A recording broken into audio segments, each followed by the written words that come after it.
अगर किसी का बाप अपनी औलाद के साथ ना इंसाफी करे, बेटा सब्र से काम ले, बाप अगर ना इंसाफी करेगा अल्लाह क्या पकड़ा जाएगा। अगर बड़ा भाई छोटे भाई के साथ ज्यादती करे, छोटा भाई बदतमीजी न करे, सब्र से काम ले, बर्दाश्त से काम ले, बड़ा भाई अगर गलत करेगा अल्लाह क्या पकड़ा जाएगा। रिश्तों में जो बड़े हैं बड़ों को बड़ाई देनी चाहिए। अल्लाह के नबी ने तो जवाब नहीं दिया, मगर अल्लाह ने जवाब दिया और कुरान की ये सूरत उतार। पता ये चला कि नबी का हक बहुत बड़ा है।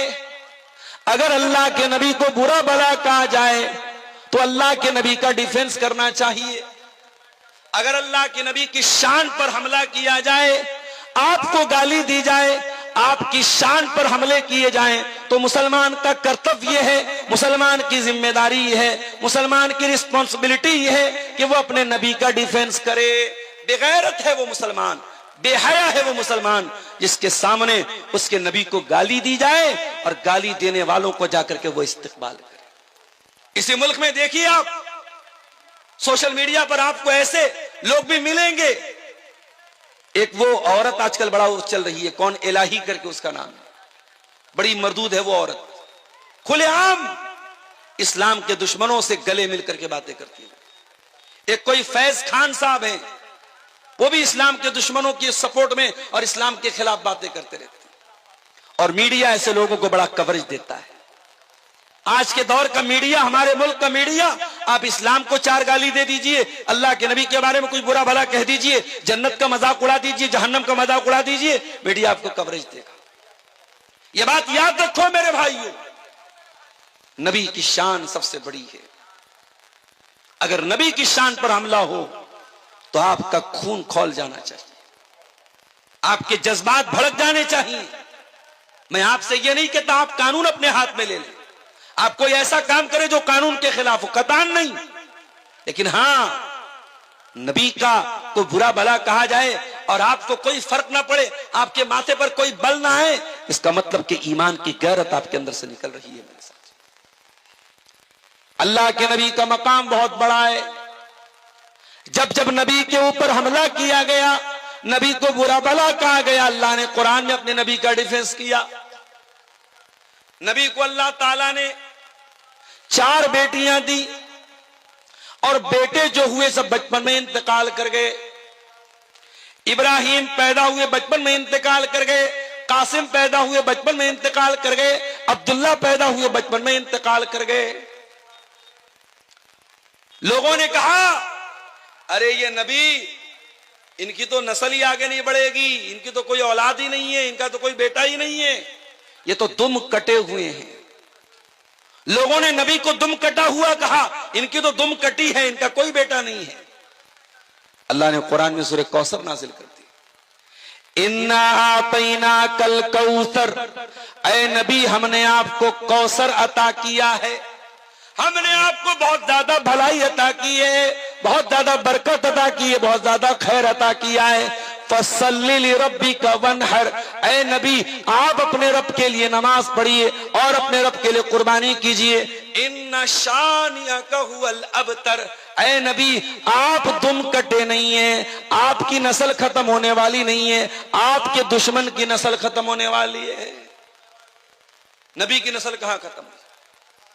कयामत की सुबह तक, जब तक दुनिया में एक भी मुसलमान मौजूद है, अशहदु अल्ला इलाहा इल्लल्लाह के साथ साथ आसमान में अशहदु अन्ना मुहम्मद रसूलुल्लाह की आवाज भी गूंजती रहेगी। नबी का नाम जब तक मुसलमान मौजूद है लिया जाता रहेगा। मेरे प्यारे साथियों, जब तक ये धरती है, जब तक ये आकाश है, जब तक ये चांद है, जब तक ये सितारे हैं, वरफ़अना लका ज़िक्रक, ऐ नबी हमने आपके जिक्र को बुलंद कर दिया, हमने आपकी शान को बुलंद कर दिया, नबी का नाम लिया जाता रहेगा। आज करोड़ों मुसलमान नबी पर जान छिड़कते हैं। आज अबू लहब को कोई नहीं जानता, अबू जहल को कोई नहीं मानता, आज इस्लाम के दुश्मनों का कोई नाम लेने वाला नहीं, लेकिन मेरे नबी पर जान छिड़कने वाले करोड़ों की तादाद में। तो अल्लाह ने अपने नबी का डिफेंस किया।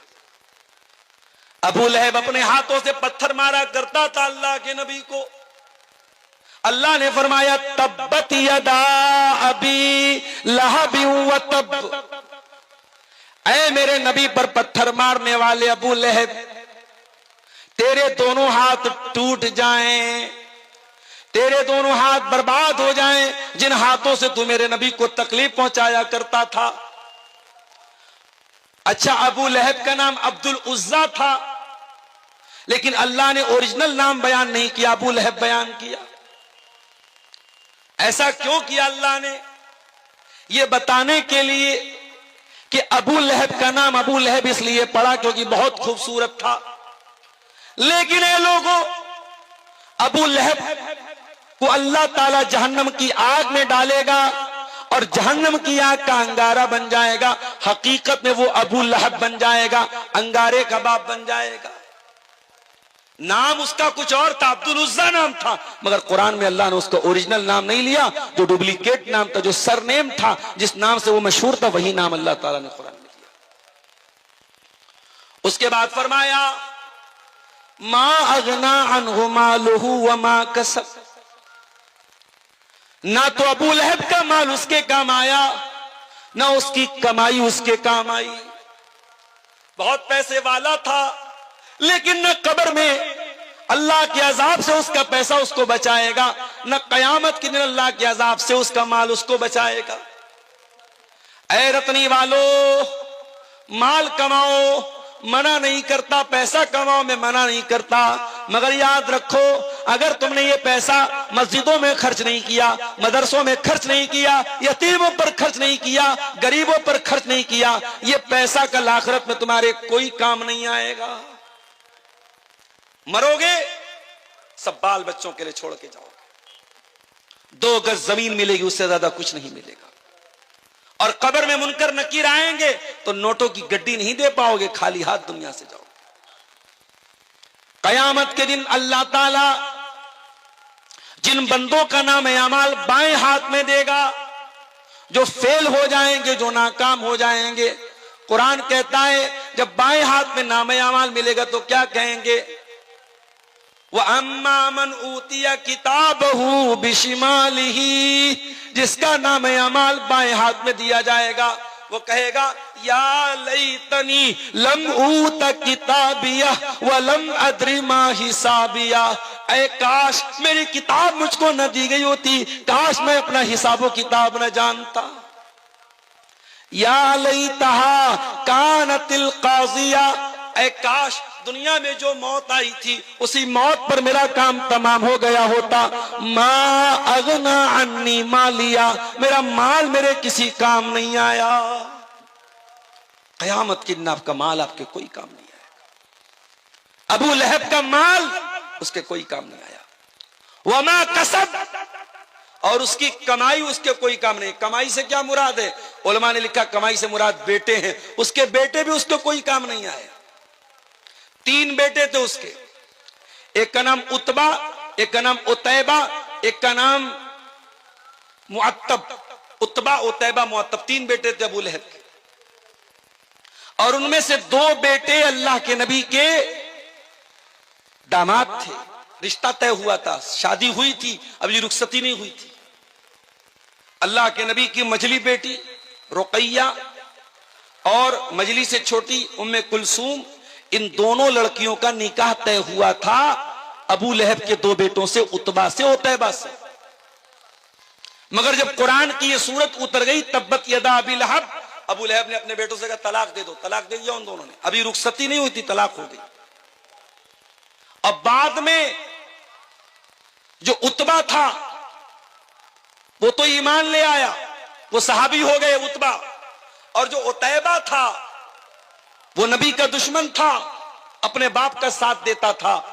एक मर्तबा उसने अल्लाह के नबी के मुंह पर आके थूक दिया, अल्लाह के नबी ने बद्दुआ की, ऐ अल्लाह तो अपने